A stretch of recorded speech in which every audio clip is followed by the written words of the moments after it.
Good evening and welcome to Up South for a sweep of all the top stories from South India. Our top story today is from Kerala, where the new governor designate P Sathasivam, the former Chief Justice of India, has just arrived a short while ago at Thiruvananthapuram airport, and he'll be sworn in as the new governor of Kerala at Thiruvananthapuram Raj Bhawan tomorrow. Earlier in the day, Sheila Dixit left for New Delhi. Remember, she had resigned last week and had said that September 4th should be her last day in Kerala. P Sathasivam arrived at the airport just a short while ago. He was received by ministers in the Kerala government, and he also inspected a guard of honor. There on your screen, you can see the shots of P Sathasivam, the new governor of Kerala. He'll be sworn in at the Raj Bhawan tomorrow. I demitted my office on 26th April and I decided not to accept any arbitration or private work. I already settled in my native place. Now this is an opportunity to utilize my 19 years experience as a judgeship, and it may be useful for the state, and I hope to develop good relations between state and center. Why so much of opposition, sir? Maybe the Chief Justice of India is going there as a governor. That may be their grievance, but it is a advantage for the state. That is my view. I am not a politician. I am not supporting any political parties. I can now go across to my colleague Rohini Swami, Deputy Editor South, who joins me from the Thiruvananthapuram airport. We saw the new governor, the governor designate, arriving at Thiruvananthapuram airport just a short while ago. Rohini, would you say that the shrill voices which are opposing his appointment as the new governor of Kerala, especially the political establishment, have they toned down a bit? Yes, they have not only told down, they are also silenced, because what we have heard, especially when I spoke to the Home Minister of Kerala, Mr. Ramesh Cheritala, he has said that Mr. P Sathasivam has taken up the post of being the governor of Kerala. The UDF government welcomes him here, and they only hope that he works for the benefit of the state of Kerala, and that's all they have to say about it. Whatever controversy was there is past. There's nothing else to be raked up, and they have welcomed him with a guard of honor, with the Chief Minister, Mr. Oommen Chandy, and the Home Minister, and the Chief Secretary, everybody here, both the executive and the judiciary present here to welcome the new governor of Kerala, Mr. P Sathasivam, who's the governor designate as of now. Right. Rohini, also a lot of representations are made by the legal fraternity, advocates both in Kerala as well as outside of Kerala. Now, Mr. P Sathasivam has said that he will meet them and address their concerns. So does it look like the controversy will kind of end there? Well, it seems to be that that is what the whole idea is. He said that he will sit down and talk to them. We have seen how the Kerala Advocates Forum have got together, up the ante against Mr. P Sathasivam, former Chief Justice, taking over as the governor. But yes, that's a step forward, as how he's trying to look and appease them at this point of time. We'll also have to see how the advocates also respond to his one step forward of talking to them and trying to appease them at this time. Right. Rohini, thanks a lot for joining us there from Thiruvananthapuram. We will come back to you for another big story which is taking place in Karnataka in just a moment. But the big story taking place today in Andhra Pradesh, Vijayawada will be the new capital of the residuary state of Andhra Pradesh. This was announced by Chief Minister Chandrababu Naidu on the floor of the House here in Hyderabad. A big moment there for Vijayawada, because there was considerable speculation as also opposition to Vijayawada being announced as the new capital of the state. But of course, there is going to be a huge cost to the exchequer, because Vijayawada and the area around it, the land rates have been spiraling ever since the bifurcation of Andhra Pradesh took place. Vijayawada, located on the banks of River Krishna, is one of the most prosperous but overcrowded cities in Andhra Pradesh. The city is also dominated by the Kamma community that has traditionally backed the Telugu Desam. In addition to Vijayawada, cities like Visakhapatnam and Tirupati will be developed as IT and education hubs respectively. So the sentiment of the Andhras, because Andhra Nagari was our ancient capital, and that was around this place, Amravati area.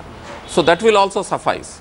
So if you take this radius of 50 kilometers from the center of Vijayawada, Guntur is covered, Amravati is covered, Vijayawada is covered. So Vijayawada Guntur can be the growth center. But even as Vijayawada celebrated, There was apprehension about the cost that the government will have to incur to build a new capital. Vijayawada is located in a fertile Krishna Delta, and most of the land is agricultural land. Land rates have shot up astronomically ever since the bifurcation of Andhra Pradesh. When the AP state is totally in a resource crunch, is facing problem with regard to the finances, how can we allow him to squander with the precious money to satisfy the whims and fancies? In 1953 also, there is a wide range of discussions, 5 to 6 days, then voting taken place.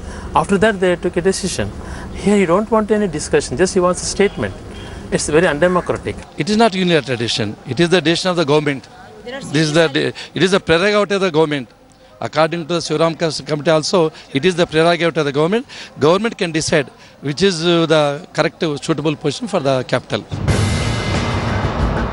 The decision in favor of Vijayawada was not celebrated everywhere. Rayalaseema districts observed a bandh because they fear the region will lose out in the long run. This statement read out by Chandrababu Naidu in the Andhra Pradesh Assembly speaks about the support by the Prime Minister Narendra Modi to help Andhra Pradesh create a world-class capital city, and that is going to be extremely critical. Will the Government of India lend generous financial assistance given the high cost of acquiring land in and around Vijayawada? With T.S. Sudhir in Hyderabad, Bureau Report, Headlines Today. Joining me now from Hyderabad is C. Anjane Reddy, who is the convener of the Concerned Citizens Forum. Also, Dr. P. Ramesh Babu joins us from Vijayawada. He is from Ramesh Hospitals. Mr. Anjane Reddy, if I may come to you first. Now, the KCC Ramakrishnan report ruled in favor of Donakonda, which is in Prakasam district, about 175 kilometers south of Vijayawada. But many would say branding a place like Donakonda is going to be extremely difficult because it does not even have a functional airport and it's almost like back of beyond. No, we have been representing to government also about this, and in fact we made a representation to Sivaram Krishnan committee also. Donakonda is not in the backward area or anything. It's barely 100 kilometers away from 100 or 120 kilometers from Guntur, and you have a railway connecting it, and you have a 4-lane highway going through Donakonda. The work has started already, and then there is a Second World War airstrip also there. Connectivity is no problem, Donakonda. And most importantly, it's between Rayalaseema and coastal Andhra. It will be acceptable to both the regions. That's why we have been asking for Donakonda, though it is outside Rayalaseema, it's in the coastal districts, actually Ongole district. It's between Rayalaseema and coastal Andhra, accessible to both the regions. That's one of the reasons why we have been saying. And then 65,000 acres of government land is available. And you can get water from Krishna, is barely 50 kilometers away from there. And then you have Nagarjuna Sagar canals and Veligonda reservoir, all those things are there. Water is not a problem there in Donakonda.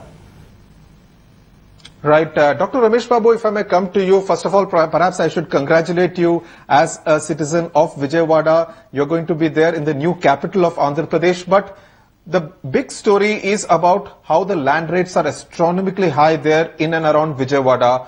How is the government really going to acquire that kind of land, given even the rentals, which are higher than even a city like Bangalore? Yeah. See, the decision to make Vijayawada a capital, I think, has been done with a lot of groundwork in the past few months.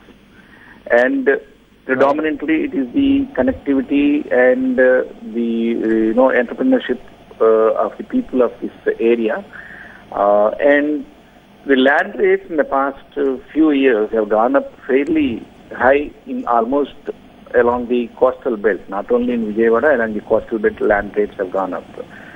And it is time for us, it is not a great pride to be in the capital city because we are not expecting it to become like Hyderabad, immediately you announce. It's going to take at least 2 decades of hard work from all of us. In fact, being in Vijayawada, it puts me into a more responsible position. My shoulders become more heavier because we have to target a dream of a capital which is, which can flourish, which can provide employment to the people, and it becomes, our responsibility. I have 10 acres of agricultural land. I am ready to. Dr. Ramesh, Dr. Ramesh, an interesting point that you make there. Mr. Anjaney Reddy, if I may ask you, because there is a lot of speculation about the real estate lobby, which seems to have been at the heart of this decision. That's what most critics say, that a lot of people will stand to gain because they have acquired land in and around Vijayawada, and if Vijayawada is becoming the capital now, they would obviously stand to gain by selling all those pieces of land. Do you think real estate lobby is at the heart of this entire decision? I have no doubt whatsoever about it. I am sure many real estate people are at work. Now they have hiked up the prices. What was selling at less than 50 lakh rupees an acre, 20-25 lakhs rupees an acre. Now they are quoting almost 10 crores. They will sell the land there and they will try to, in between these all real estate people will come and enter into agreements and then sell the land and then make money. That's how they destroyed Hyderabad. They are going to destroy Vijayawada now. More than all these things, it's such excellent delta, Krishna Delta, with 3 crops growing every year. Why should we destroy it? And it's unfit for construction because of loose soil. The engineering reports are very clear. You need almost 30 feet deep foundations if you want to build any multi-storied building there. Right. Dr. Ramesh Babu, you heard Mr. Anjaney Reddy's reservations about Vijayawada becoming the new capital of Andhra Pradesh. He says it's unfit for construction. You're destroying the Krishna Delta. Would you say that many of those apprehensions are not unfounded? No. The Vijayawada, whatever you say, the capital, again I reiterate, it is not going to become another Hyderabad. They have done enough groundwork how to develop different areas. It is only an administrative capital and maybe to some extent health capital. But many, the development, the industrial sector, and almost every district is given importance with regard to the ports or airports or depending on the local resources available. So a lot of programs and the activities are being planned in the next several years. And it is going to take 20 years for the capital to develop, to match. So it's a responsibility of all of us. And at this point of time, no point in arguing and debating an issue which is probably a non-issue. Now, how to develop, how to see the employment provided. Dr. Ramesh Babu, thanks a lot for joining us with that perspective from Vijayawada. Mr. Anjaney Reddy, also thank you very much. As Dr. Ramesh Babu was saying, it's going to take almost 2 decades for Vijayawada to develop as a world-class capital city, something the Chief Minister Chandrababu Naidu spoke of in his statement on the floor of the Andhra Pradesh Assembly. Now, in a significant development, the Income Tax Department has filed an affidavit before the Egmont Court in Chennai that the trial in the case against Tamil Nadu Chief Minister Jayalalitha should continue. In fact, criminal proceedings against Jayalalitha and her close aide Shashikala were launched for allegedly not filing returns in their individual capacity for the assessment year 1993-94. Joining me now on the phone line is my colleague Srisha Reddy from Chennai. Srisha, already much anticipation ahead of that September 20 verdict in the disproportionate assets case. Now, something like this, does this come as a surprise to the AIDMK camp? Well, right, so this only looks like both cases, the wealth case which is going to come, the verdict which is going to come up on September 20th, and also this case has put the Tamil Nadu Chief Minister Jayalalitha in a very tight spot. One is that now the IT Council had hardened the stance, saying that this has been taking quite long, and this case has been going on for 17 years, unlike the wealth case which has been on for more than a decade. So this case, as far as this is concerned, now that also the Supreme Court had clearly directed the magistrate court in Chennai that they should wrap up the case in 6 months. So even then, the 6 months time is getting over day after tomorrow, which is till September 6th. So this has been dragging forever. So now that the court has adjourned it for September 16th, so we'll have to wait to know what exactly is going to happen, because this case and the wealth case is going to be back to back for Jayalalitha, putting her in a very, very tight spot. Of course, not keeping the ADMK members happy.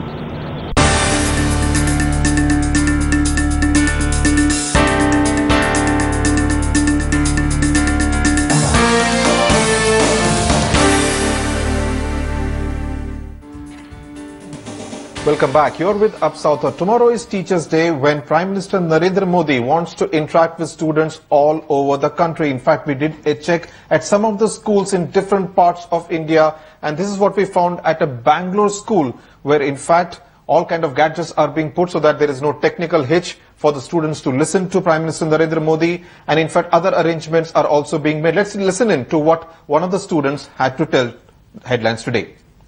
Yeah, I'm so excited because behalf of Teachers Day, our Prime Minister Narendra Modi is speaking about our Teachers Day. I'm very excited. I'm not only me, everyone is excited because our Prime Minister Narendra Modi is giving a speech about Teachers Day. I'm so happy I'm waiting for next day. What's your name and class? And my name is Simple. I'm from 9th standard of Blossom School.